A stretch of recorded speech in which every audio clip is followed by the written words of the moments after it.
Hello, stars, and welcome back to movie night. So, let's see what happens when we treat Sans as poorly as possible. I'm assuming it's gonna give me an ending.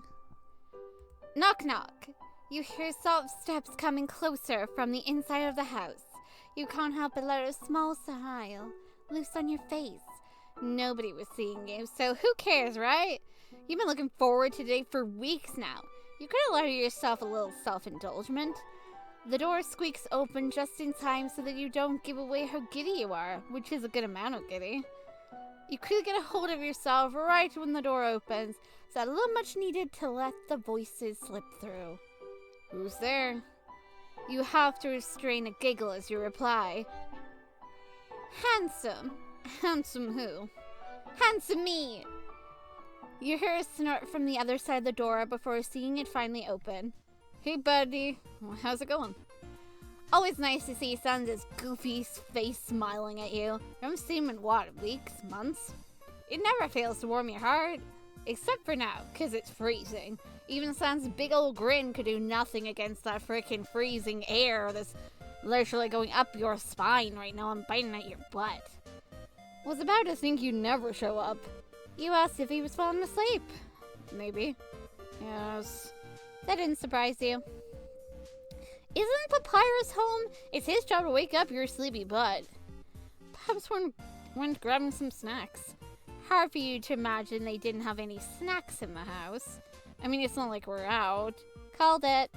Just, you know how Pap is. He's very cool, very great. Likes to mess around with the pans and stuff. When he knew you were coming, he ran outside shouting something about a surprise in the oven for you. Not his exact words, but I think you get the idea.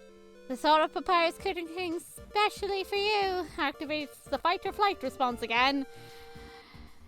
You freeze for a second, somehow associating the most rational thing to do with faking your death. Or running a genocide run. Since apparently I'm Kara today. Don't worry, just stick whatever it is in your pocket and excuse yourself to the bathroom to flush it. Just try to look as if you're enjoying it, okay? You slowly nod. Besides, I have enough chips and snacks to feed a skeleton for weeks. You may die of food poisoning, but damn, I guarantee you won't starve today. Well, that's some kind of reassuring. Come on now. My sleepy butt can't wait to sit itself on the couch.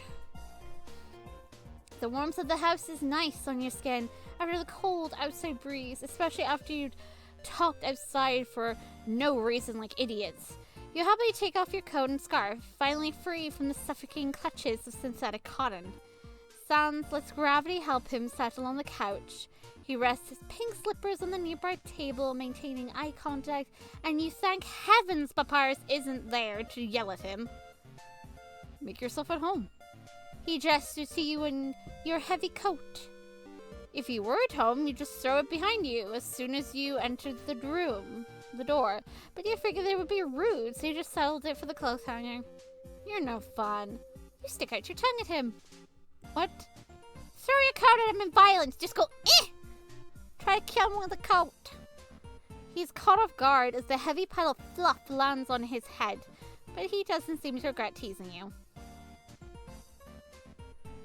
That's good. At least he's not regretting his decision, and I will not regret mine. Okay, that was kind of fun. You very proudly puff out your chest, declaring your victory. Look at you. You are fun. So very fun. Truly the life of the party. Whoa now, don't let that go to your head, friendo. Carried away? Ha! You drop yourself on the couch, laughing maniacally. Like you were a dungeon master ready to drop some absolute bullshit on the naive little players or something. Sans joins you slightly after with his baritone chuckles. He doesn't put in as much energy as you, but you can appreciate the effort. And then your laugh dies down, and his too. Because as much as fun as it is, you know you can't do it all evening. It would be inconvenience, and how would you eat then? And you two are left in a bubble of slightly uncomfortable silence. But against everything you believe to know about the skeleton, he took it upon himself to break the silence once more. Not sure if it was out of boredom or pure knowledge of your adversity to speak first. So, you were thankful either way.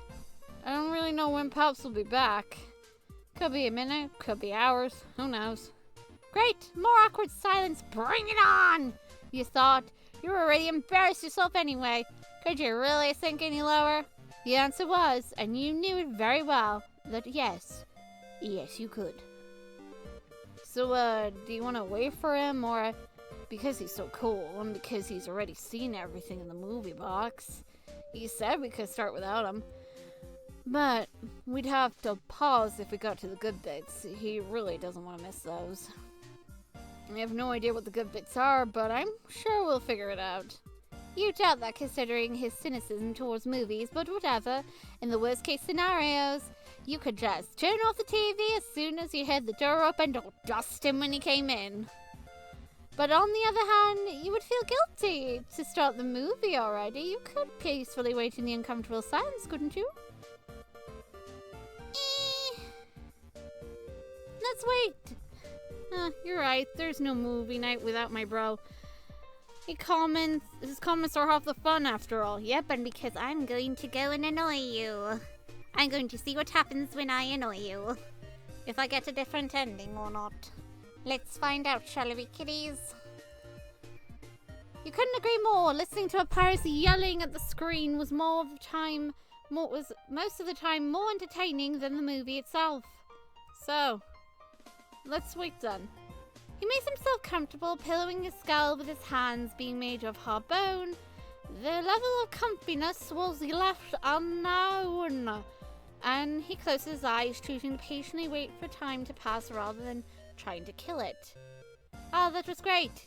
You're stuck on the couch with this sleepy skeleton, unable to do anything because it's not your house, and what the hell are you supposed to do while he's sleeping? Doodle on his face! Get a pen! Doodle on it! Just put a mustache! Put lipstick around his eye! But there's a lot you could do while he's sleeping if he's a heavy sleeper. Doodle away! Doodle! Actually, what are you supposed to do if he isn't sleeping? There was an indefinite amount of time to wait ahead of you where both everything and absolutely nothing could happen, and both options scared you to death. But it could also result in his death. Mahaha. What were the two of you supposed to do? A staring contest? That sounds like an excellent idea. He didn't have eyes that needed to blink, so what was even the point of doing a staring contest? Why don't you think things through beforehand like a normal functioning human being? What do? Stare. Sure. Sans wins. You gave up after 11.5 seconds. You really don't know what you were expecting.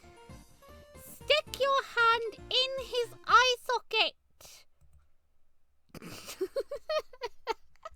I'm so sorry. He looks uncomfortable. Understandable. You literally just shoved your hand into his head. You shouldn't be too surprised considering you just poked the inside of his skull. Why? Yeah, exactly why did you do that? You're such a loser. You decided to get revenge? No, then what was it? A moment of uneasiness, a slippery hand, a paranoia attack, just an uncomfortable insult, stupid curiosity? No, it's just I wanted a different ending.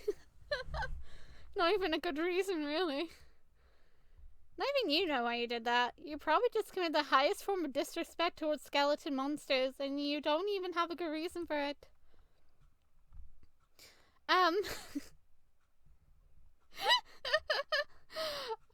Let's see.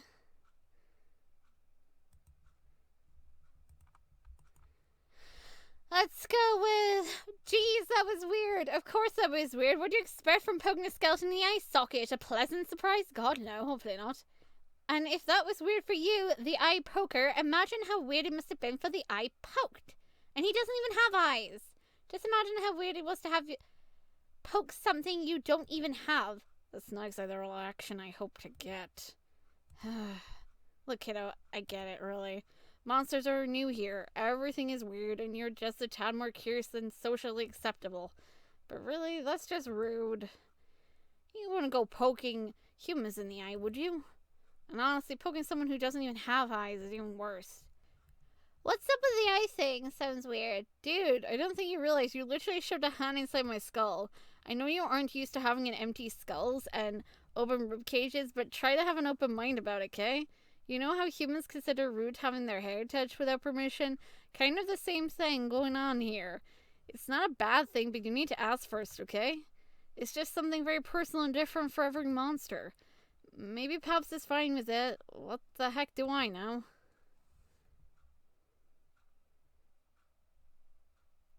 Oh man. Oh man. Oh man. Oh man. That's a bad one. I want to see. I'm sorry. I feel bad. I want to say I'm sorry all the time. No. I need to commit to this. I have to commit. I have to commit. We're going for all the endings. I have to commit, not chicken out. Doesn't surprise me. Papyrus is an idiot. Oh, shit. Very funny. You don't think that for real. And what if I am? No, you aren't. You think I don't know what you're doing? What? What has happened? What? You are... What? You're an anomaly, are you? I know you're kind. And let me tell you, I don't like you one bit. Don't like your actions don't have consequences, and they don't, for you. Maybe this was the last piece you needed for your self-accomplishment. Maybe you looked forward to this. Maybe yours was just aimless fun. I don't really care. But now tell me, what do you want? To see it all? To know it all? To win something? A prize? Is that what you want? Well, I'm sorry to tell you that this is it. Actually, I wasn't sorry at all. Hehe. Let me try again. This is what you get. You get nothing. Hope this is what you wanted. What the hell? I don't even get anything here. It's just blackness.